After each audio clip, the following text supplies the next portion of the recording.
The sole purpose of this video is to provide a basic overview and orientation of your new apparatus.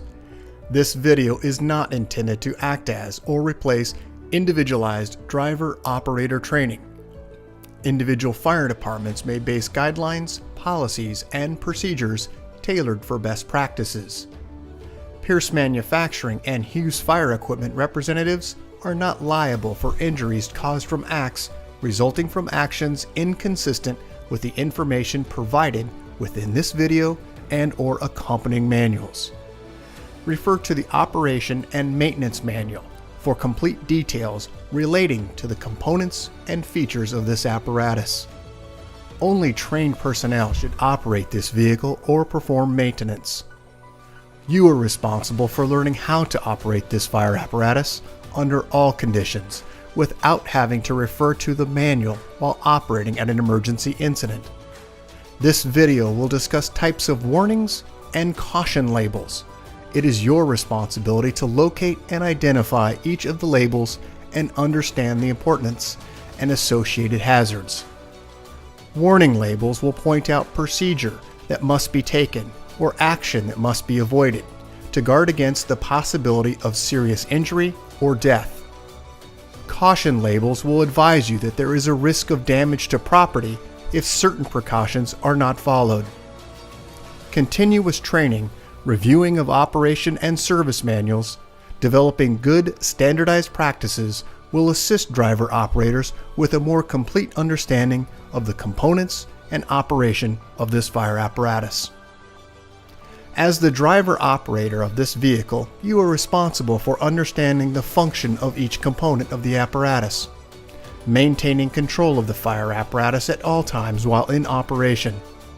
Make operational and functional changes while operating at an emergency without having to read operator's instructions or safety warning labels.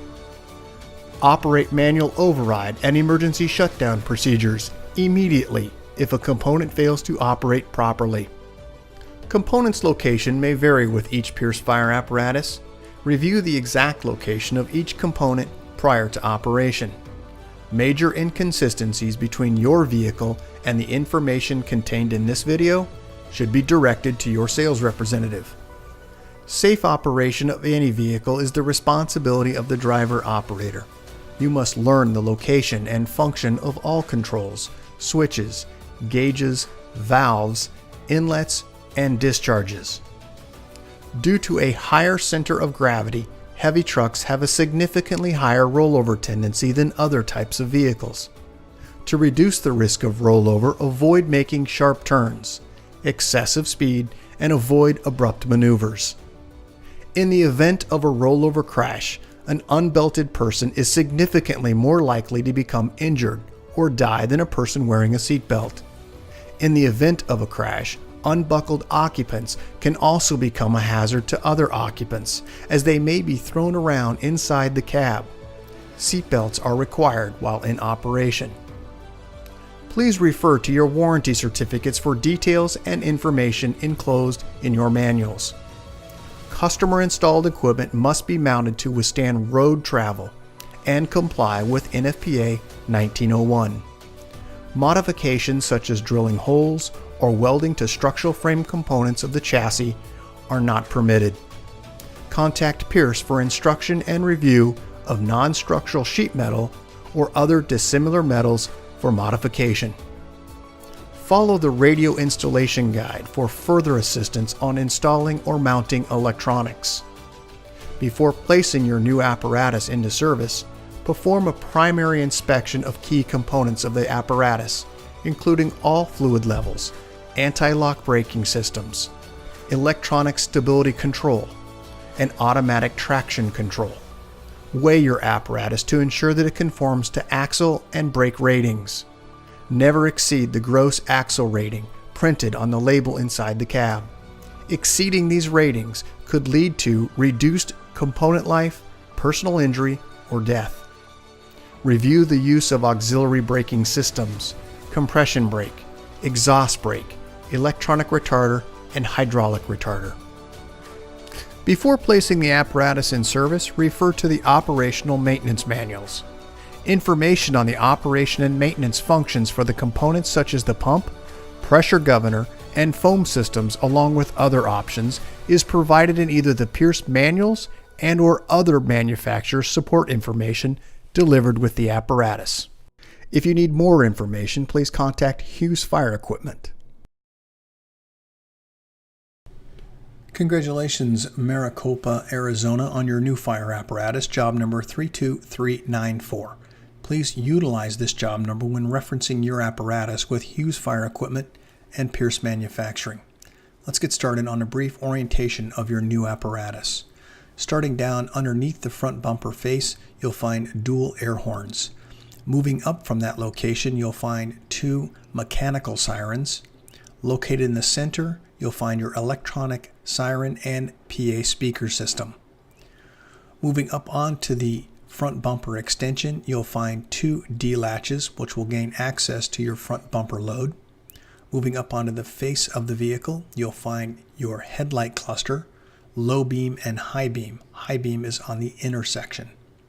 On the outer edge, you'll find your LED turn indicator, and moving up from that location, you'll find dual emergency lights on the passenger and driver side.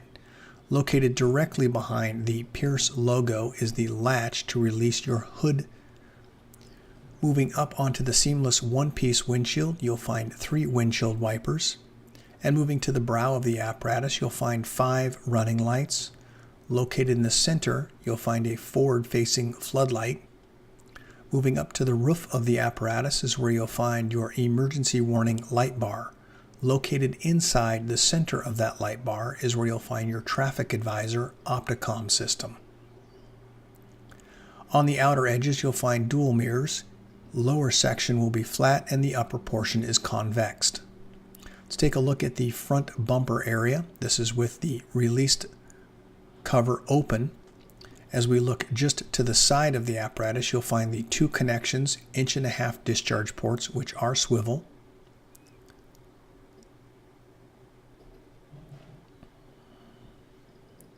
Here's a close-up of the headlight cluster. The high beam is on the inner section and the low beam is on the outer section. Moving up to the very top of the apparatus again, you'll find on the passenger and driver side overhead your go light, which is a spotlight. At all points of entry, you'll find grab handles for personnel getting in and out of the cab. Your vehicle is also equipped with keyed entry doors. As we look to the center section between the front and rear door, that's the location of your shore power connection. It is a 20-amp shore outlet. It is an auto eject, and then when plugged in, the auto charging system will start. Moving up to the very top of the cab, you'll find an indicator here for your water tank. As we move just to the rear of the front doors, you'll find additional storage locations to the rear. As we're now to the pump panel area, you'll find this warning label regarding pressure hazard, regarding the pressurized caps that may be under pressure. When removing those caps, it could be hazardous. Also to the right, you'll find a warning label regarding a fall hazard, and also a warning label regarding not to mix different types of foams and also consistencies and brands. In the upper left-hand corner, you'll find the number 1 driver's side discharge. It is a 2.5-inch. Just beneath that, you'll find the number 3 driver's side discharge, 2.5-inch. In the center, you'll find your large diameter American flag Pierce logo. This is going to be your large diameter intake. To the right, you'll find a twist air supply, and just beneath that, you'll find the air supply outlet. Just beneath that air supply outlet is where the air inlet is also located. Let's move further down to the right-hand side at the very base. You'll find your driver's side auxiliary inlet. This is a 2.5-inch female inlet. And to the right, you'll find your foam draft fill tank location. Here are some close-ups of those images that we just talked about.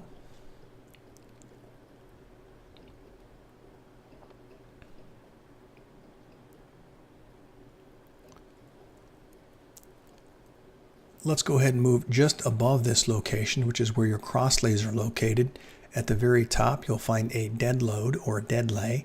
There is a release mechanism to allow that load to be pulled outward so that it's for ease of load. That's the release mechanism at the very top. You also have backboard storage in the upper right-hand corner. Let's move down to the next section. You'll find this warning label regarding entanglement hazard. Because of those hoses coming off at an elevated position, there is a likelihood of entanglement for personnel. You'll also find the number 1 and number 2 discharges. And also in the center, you'll find the same release mechanism to allow the release of those speed loads. Let's go ahead and now move just to the right of this location to the first compartment. This is your pump compartment, which houses all of the components. At the very top, you'll find if your pump is properly engaged, the engaged pump light will indicate. In the upper left-hand corner, you'll find your system information regarding your foam system. It's the specifications.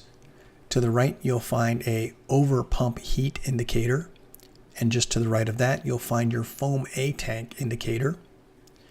Moving further to the right in the gray section, you'll find your master intake, master discharge, and also pressure and vacuum. You'll also find your PCM fault and also an additional indication that you have your pump overheated with an audible alarm just above that. As we move down to the next section, you'll find all of your discharges. These are going to be not only color-coded, but they are also clearly labeled. To the right of that, you'll find your fire pump primer with instructions just beneath that. And to the right, you'll find your pressure throttle governor control. We'll go over this in great detail. Down in the next section, in the red area, the red module is your Husky foam system, and just beneath that, you'll find your tank fill, tank to pump. Also to the right, you'll find your recirculating line. This is a twist, not a pull. And then further to the right, you'll find additional discharges.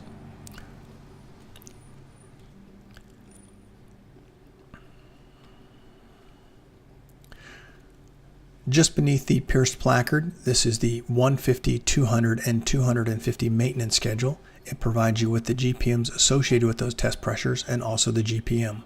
Beneath that, you'll find your 2 electronic control valves. The next section down, you're going to find the passenger side large diameter inlet. That's an electronic valve.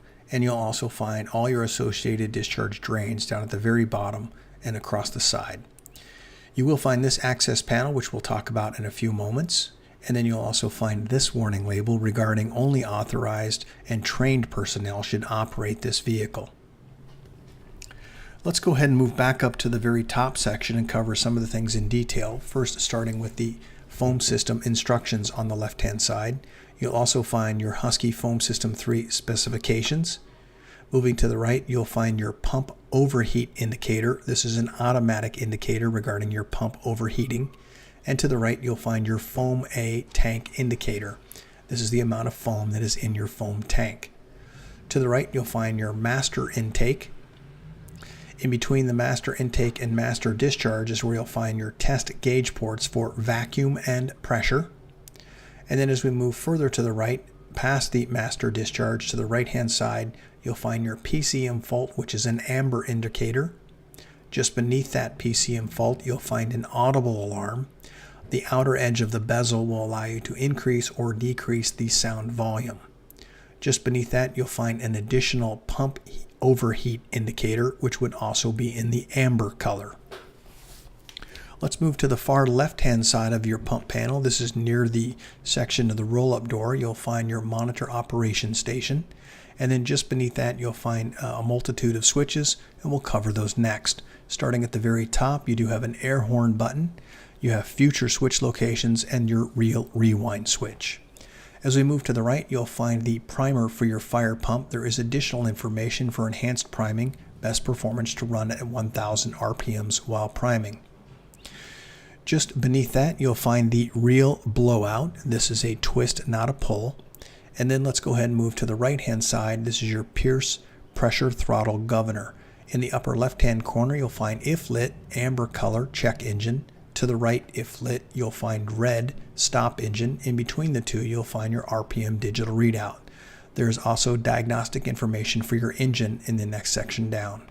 The blue section is your water level for your tank. And moving to the right, you'll find in the red section is a silence button for the audible alarm. Moving down from that, you'll find in orange the menu selector switch. As we move further down, you'll find your options of either pressure control or to the other side, throttle control, which is RPM. In between, you'll find a digital readout. The blue section is your control mode. You also have an indicator for throttle ready. If it is green, you may then utilize your throttle control. To the right in green, you'll find a preset button, and I would advise you to check your owner's manual for how to program that. Just down in the lower section, you will find your idle, push in, or also twist right and left for increase or decreasing the throttle. Let's go ahead and move down from this section here to the foam module. In the upper left-hand corner, the red module is going to be your foam control. Green, start on and off. Gray is increase and decrease, and then the orange is your prime. Moving to the left, just down beneath that, you'll find your tank fill, tank to pump, and also your passenger rear discharge A. Moving further to the right of this location is where you're going to find your recirculating line. This is once again a twist, not a pull. And then moving further to the right and slightly down is where you'll find your Pierce minimum operation schedule. This is your 150, 200, and 250 test pressures. Beneath that, you'll find your number 2 passenger side electronic controlled valve. And then you'll also find the large diameter passenger side electronic valve. To the right, you'll find your passenger rear discharge B, and then all the way to the very far right, you'll find your deluge discharge valve. Let's go ahead and cover some of the items here. Once again, green on and off. You'll find the percentage of foam digital readout. Increase or decrease is the gray area. The prime is to your right, and you have a system status with auto operating instructions on that panel. This is your Pierce minimum operation schedule for 150, 200, and 250 pressure test gauges. The GPM is on the left-hand side, and your RPMs are on the right-hand side at a governed speed of 1970. These are the 2 electronic control valves for the passenger side, number 2 and large diameter. And all the way down on the lower left-hand side, you'll find your passenger main inlet. This is your valve position for opening and closing. Down in the lower section, you'll find that warning label again regarding only trained personnel should operate this equipment. And then as we move across the very bottom section, you'll find all of your associated drains, which are color-coded and also labeled. Behind this panel, you're going to find your pump shift override and also your foam valve. So let's go ahead and take a look inside this compartment next.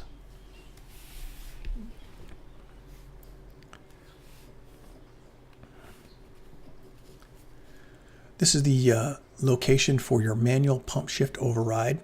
As you can see on the left-hand side of the door, there are instructions here regarding the fill of your foam system. That is the yellow handle inside the behind the panel.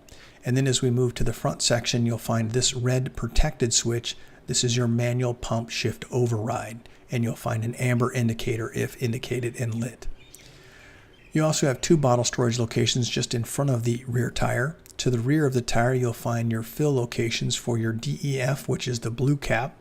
As you move that lever to the top, you'll find the location for your ultra low sulfur diesel fuel, which is the silver cap. This is going to be the compartment just over the rear wheels. This is a tilt down shelf. There are 2 black release mechanisms to allow it to pull out and drop down. And as we look to the very rear compartment, you'll find a pull-out shelf on the very bottom. The arrow is indicating the release mechanism. On the side, on the right and left side, you have additional scene lights side facing, and also to the rear of the rear wheel, you'll find your folding wheel chocks. Let's talk a little bit about your ladder control here. There is some warning labels on this. To the right-hand side of this ladder, you'll find the release mechanism, which allows the ladder to be pulled outward away from the rear of the apparatus. And the one at the very bottom allows you to extend the ladder to a lower section for climbing. There are some warning labels also in this area. One, entanglement hazard for those hoses. There's also a do not ride on the back of the apparatus while in motion because of fall. And then there's also that associated hazard for pressurized caps. There is a backup camera located directly in the center just above the traffic advisor. You'll find just to the right of that, there are 2 discharges, rear discharge A and B. Those are both 2.5-inch discharges. Just beneath those, you'll find your traffic advisor. And as we move to the right, you'll find the pan door. Behind this is where your ladder storage is for ground ladders. And then there are 2 upper compartments, additional for pole or long pole storage and also ground ladder. In the upper right-hand corner, you'll find an additional flood rear facing. Let's go ahead and take a look at close up here, traffic advisor and backup camera. And as we look to the rear compartment, when this compartment is open, that is the ability to stand on the back of that. That is a pull-out shelf. Your vehicle is equipped with a 24-foot extension and also a 14-foot roof. You do have rear scene light switch located in the lower right-hand corner. These are the two compartments. This is the right side of your apparatus. There is storage locations for long tools, and then your folding 10-foot attic ladder. Let's move to the step area. You'll find additional storage locations here. And as we move to the very top section of your apparatus, you'll find LED lighting in these storage locations and also dry deck material.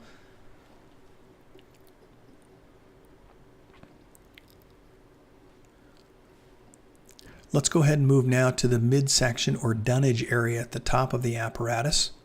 Let's first start with a couple items in this area. First, starting with a work light, there is also yellow diamond-shaped indicators that are reflective for firefighter safety.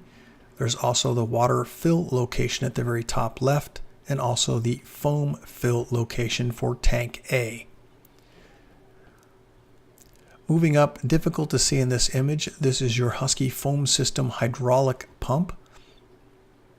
Water fill location. Just to the right of that is going to be your foam fill location. I would like to point out there is a warning here regarding foam failure and not to mix brands or types of foam concentration. This is the hydraulic reservoir. This is the fill location to the right of that. On your booster line, you will find if you have some sort of mechanical failure, there is a rewind location here and also a tension location for increasing or decreasing the tension on the reel. To the right, you'll find your large diameter discharge.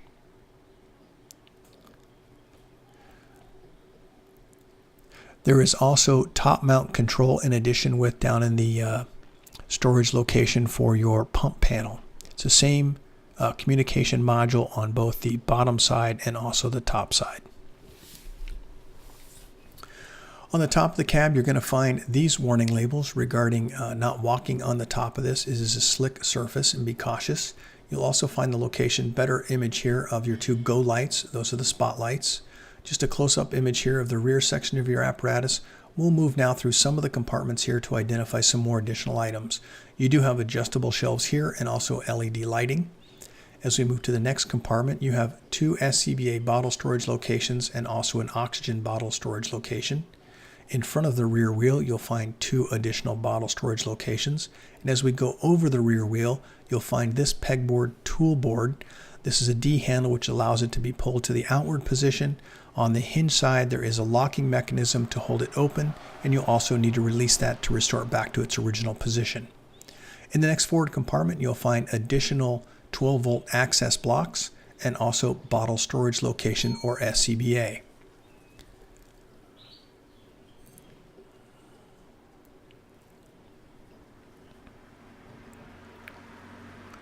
Let's move now mid-section to the pumper area, and let's take a look. In the upper left-hand corner, we're going to find a fall hazard. This is a warning label. And to the right, you'll find once again that warning regarding always assume there's pressure behind those caps when removing them. In the upper corner, you'll find the reel rewind. And then as we moved down further, the American flag Eagle Pierce logo is your large diameter intake. Moving to the right of this location, you'll find the passenger side number 2 discharge. It's a 2.5 inch. Just beneath that, you'll find the green large diameter discharge. Because both of these are electronic valves, in addition with the passenger inlet, these are the locations for the manual on-off of those valves. Down at the very bottom, you'll find all your associated drains color-coded. As we move midship location, you'll find this warning label regarding entanglement. This is the speed load location. You're going to find the number 1 and also number 2 speed loads, yellow and white in color. And then in between the two of those, you'll find the release mechanism to pull those speed loads outward. Let's take a look all the way to the very top. You'll find a dead load. There is also a release mechanism to allow this speed load to be removed from its location also. Moving to the side, this is in between the rear and front door access location. As we're inside the rear section of the cab, at all points of entry, you'll find additional warning and hazard labels. And as we look to the center, to the rear section of the engine, you'll find this access panel, which allows you to gain access for your daily checks for oil and transmission. On each side of the jump seats to the rear, there is also 12-volt USB style access. The location here is where you'll find to check your oil and also transmission. These are the locations for their dipstick. You have 2 rear compartments and also 2 center mounted seats.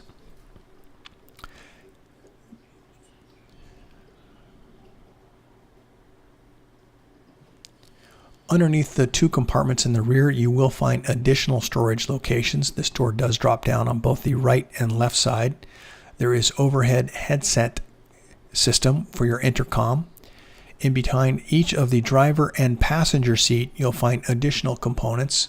One, your speaker location for external, and also your siren control and battery charging system, and also your air compressor. As we move to the passenger seat in the front section of your cab, you'll find once again at points of entry warning labels, and you'll also find that your vehicle is equipped with a supplemental restraint system, an airbag. Please remember not to mount anything within this area and seek the advice of this warning label. As we move to the very top, you'll find your radio push-to-talk button. Also located in the same vicinity, you'll find your air horn and mechanical siren push buttons.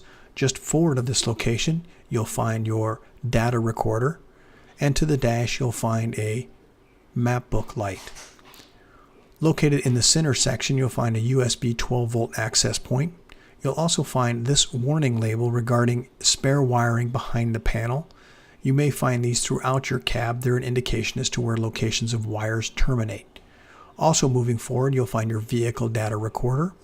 Overhead, you'll find that additional warning label here regarding spare wire behind this panel, and then also modules regarding your high intensity light in the lower section, and just above that you'll find your go light. Once again, this is on the officer side of the vehicle. Let's move slightly to the left of that is where you'll find your Panasonic Weatherband CD MP3 radio, and you'll also find your seatbelt information screen. When someone is belted in the seat, it will be green. If they're in the seat and not belted, it will indicate in red. You'll also find this puck style light underneath this area, which will indicate not to move your apparatus, that you have a compartment open. Overhead, you'll find push on and off red and white lights. As we move to the driver's section, you'll find additional warning labels here. And then as we move just inside the cab at the foot level, you're going to find the mechanical siren foot pedal. Just to the right side, about ankle of the right ankle, you'll find the manufactured by Pierce Manufacturing for the city of Maricopa. It has the date of manufacture, job number, gross vehicle weight rating, tire inflation. It also has your VIN number and fluid capacities for components and fluid types. Just to the left-hand side of your steering column, you'll find these 3 indications. These are your tech module, engine ABS transmission display, and also your ABS diagnostic switches, regen inhibit, and also DPF regen switch. Let's now move up to the dash just above this location on the left side of the steering column. You'll find starting at the top, your hazard lights, start switch, and also your ignition switch. Just inside on the dash, you'll find the emergency master switch, your headlight control, and also panel rocker switch for bright and dim. You'll also find column controls on the lower section of the column. As we move to the dash, you'll find your transmission oil, DEF level, and water temperature on the left, tachometer and speedometer located in the center, and then you'll also find your fuel, volts, front and rear air, and then above and below the speedometer you'll find diagnostic information. General view here of the dash panel. Let's start in the upper left-hand corner of this image with your pull to apply your system parking brake and push to release. To the right of that, you'll find your Pierce command module. Tremendous amount of information here right at your fingertips. To the right, you'll find your Allison transmission pad. Moving further to the right, you'll find a pump pressure, digital readout. You'll also find just slightly to the right of that your water tank vision. This is for the amount of water in your tank. And then you'll also find to the right of that tank vision for your foam A. This is the amount of foam that you have in your foam tank A. Just beneath that, you're going to find additional indicators here for stationary OK to pump and roll. And you'll also find your water pump and also foam system. When those are activated, they will indicate in the green color. Above that, you'll find your mirror controls for the flat and also convex mirror. And then just beneath that, you'll find the control module for your go light. This is for the driver's side of the vehicle. In the very center, you'll find your climate control, heat defrost, and also air conditioning for front and rear. You'll also find your traffic advisor control. Let's look overhead of the operator. You'll find this yellow placard, your height 10 feet 9 inches, the length 33 feet 6 inches, gross vehicle weight rating at 46,500 pounds. If you make any adjustments to your vehicle, please adjust this placard. Moving to the right of this location, you'll find your emergency master, roof light, front warning light, side warning light, lower rear warning light, upper rear warning light, your high beam flash, and also your opticom. Let's move just to the right of this switch location. You'll find an additional set of switches which houses your front flood, driver's side scene, passenger side scene, rear scene, siren brake, your air horn, electronic siren, and also your load master. Moving slightly to the right overhead of the operators where you'll find your EQ2B siren control. You'll also find a push to talk for your unit radio. Moving further to the right, you'll find your PA system control module. And then as we look to the rear, you'll find two center mounted seats flanked on each side by those roll-up compartment doors. As we also look to the rear, you have two rear-facing seats. Looking overhead, you'll find your air conditioning unit and also your headset system. Congratulations, Maricopa Fire Department in Arizona, job number 32394. If you have any questions as to the content of this video or any future questions regarding your apparatus, please contact your Hughes Fire sales representative. Thank you and congratulations.